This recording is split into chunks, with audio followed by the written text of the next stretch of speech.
If you're like me, on a scorching hot summer day, a refreshing michelada just hits the spot. Bubbly, effervescent beer, rich tomato mix, but it's really the sweet, tangy, spicy, and even hint of saltiness that you'll find around the edge that sends your taste buds into a frenzy. That, my friends, is the enchanting power of chamoy, a Mexican condiment so loved that it even has its own national holiday.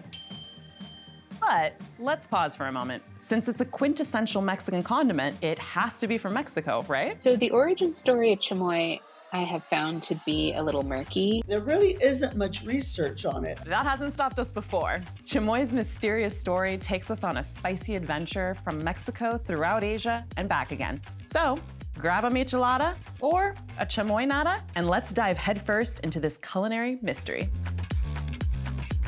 We're here in the Mission District of San Francisco to meet Chef Abraham Nuñez. Raised along the border between Tijuana, Mexico and San Diego, he's the founder of Chicáno Nuevo. And he's about to give us the lowdown on chamoy and how he gets creative with it.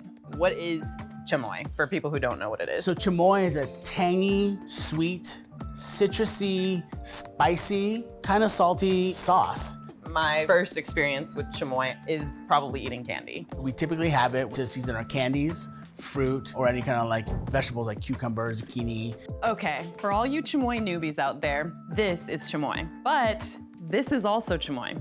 I know that might be a little confusing. We'll get into it, but we're starting with this chamoy, typically made from fruit like plums and apricot that is dried, then salted and seasoned with lime and chili, creating a mouth-watering flavor. I grew up knowing chamoy as being in these little salted plums, which are not liquid, right? It's a candy, in the saladitos. I moved to Mexico in the mid-1990s. In stores there would always be jars filled with reddish, brownish, chewy objects. They were called chamoy then. So tell me about your first memory of chamoy. I remember being 5, 6 years old, begging my mom for change out of her pocket so I can run across to the corner store in TJ in Plaza Rio. So we would buy these, and the way we ate them was we stuck them in a lemon, orange, grapefruit, and then you stick the saladito in there.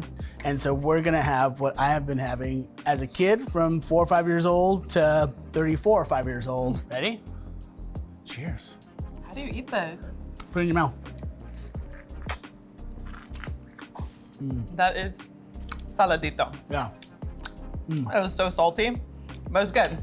Woo! So I love what you said was saladito, right? But then you also called it chamoy. Yeah. So let's talk about that too. Sal means salt, so it's referring to these. For more kind of older generations, it was known as dry chamoy.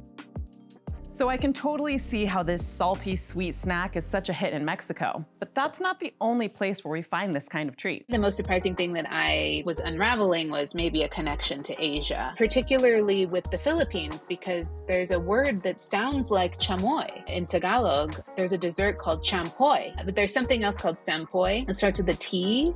So champoy, sampoy, or kimoy, depending on where you are in the Philippines, is like a dried and soured plum, prune, or apricot that was dipped in salt. Sound familiar? There's already a lot of connections between Mexico and the Philippines because of the trade that existed for like 250 years between the two countries. So the Spanish roll into Mexico in 1519, and they're like, we're just gonna take this land and call it New Spain. They colonized the region in 1521 and then went and did the same thing to the Philippines, using both countries as a way station to transport people and goods that became known as the Manila or Acapulco galleons. The items didn't just come from the Philippines, they also came from different parts of Asia. The Philippines, by that stage, had lots of Chinese in it.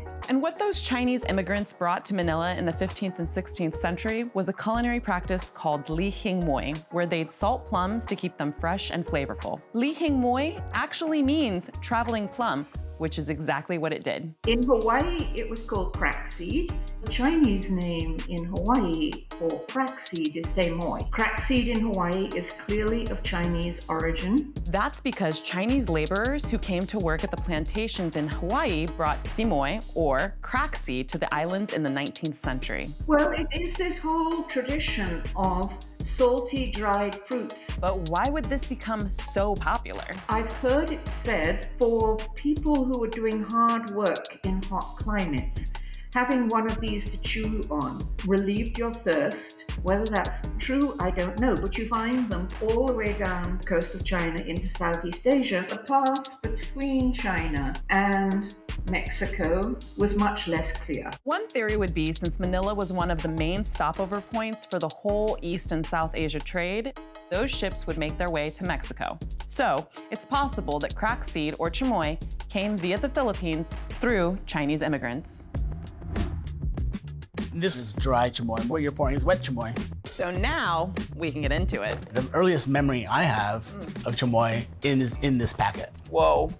That takes me back so far. I don't know why I thought it was gonna be sweet. I don't know how I feel about this. As you can see, chamoy isn't just dried candy.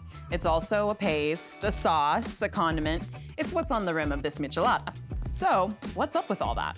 If you were going to go into any store and ask for chamoy, the shop owner would refer you to a bottle of red liquid. It's kind of morphed into now the condiment and sort of a concentrated paste. We actually think we have the answer to this one. But first, let's go to learn a bit more about Abraham and his chamoy sauce, shall we? You talk about kind of living on these two sides in the US, but then also Tijuana. Right. The Chicáno Nuevo that I do now, which we're gonna open on Mission, Virginia soon, I do gritty Tijuana street food through this San Francisco Bay Area agricultural filter. Why did you want to recreate those flavors, like from childhood? Because whatever creative success I've had with food or personal feeling of accomplishment, I felt when I've told a true story about my culture. What else were you able to learn as you were looking into how to recreate this sauce? In researching for my own recipe for my chamoy, I came across its Chinese origins, but also connected to the Japanese practice of umeboshi. Umeboshi, we learned, is a technique that the Japanese perfected where they take a plum called ume and salt it and then brine it. So maybe the paste version came from Japan? The Japanese have been in Mexico for a long time. In the mid to late 19th century, you get more immigration of Chinese and Japanese people into Mexico. But this time, they come straight from China or Japan. So how do we make your version of chamoy? So we boil up all the ingredients and then blend them and strain them and season them with lime and salt. And it's gonna be this beautiful, tangy, sweet, acidic, spicy, flavorful mouthfeel. So we were having a hard time getting to the bottom of the umeboshi Japanese connection of chamoy sauce until the team found... My name is Miguel Igualare.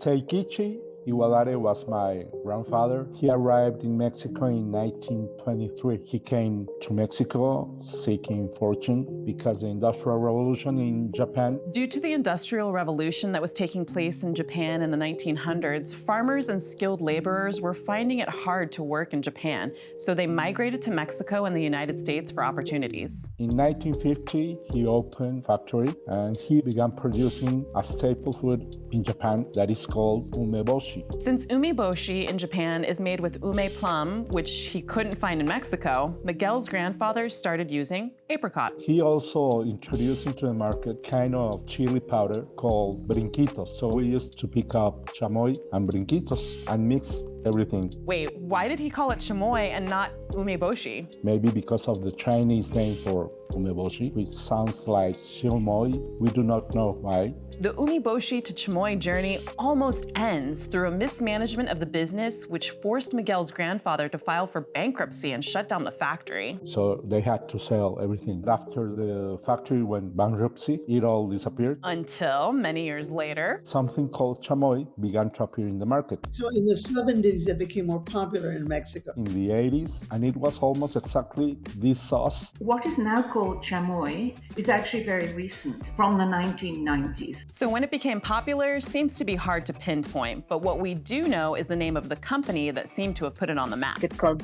Dulces Miguelito. It was founded in Mexico City in the 1970s by a gentleman who had worked at a Japanese fruit pulp factory, which had gone under, and when it did, he was given the recipe and the machine. They sold the machinery to most of their employees, and it was one of them that continued to produce chamoy and this chili powder. It is both Asian, but it is also now totally Mexican. Food moves, and it becomes the property of the people it moves to, while still remaining the property of the people it's come from.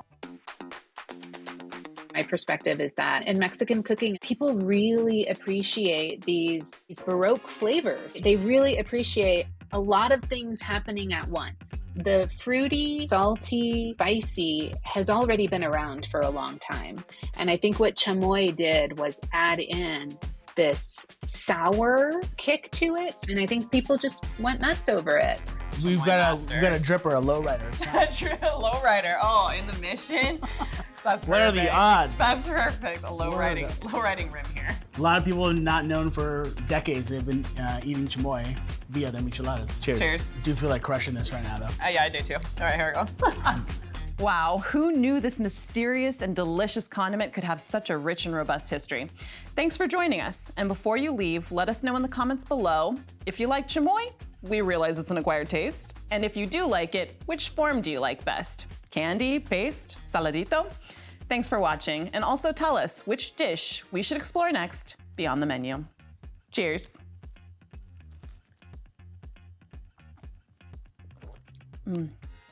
Tangy.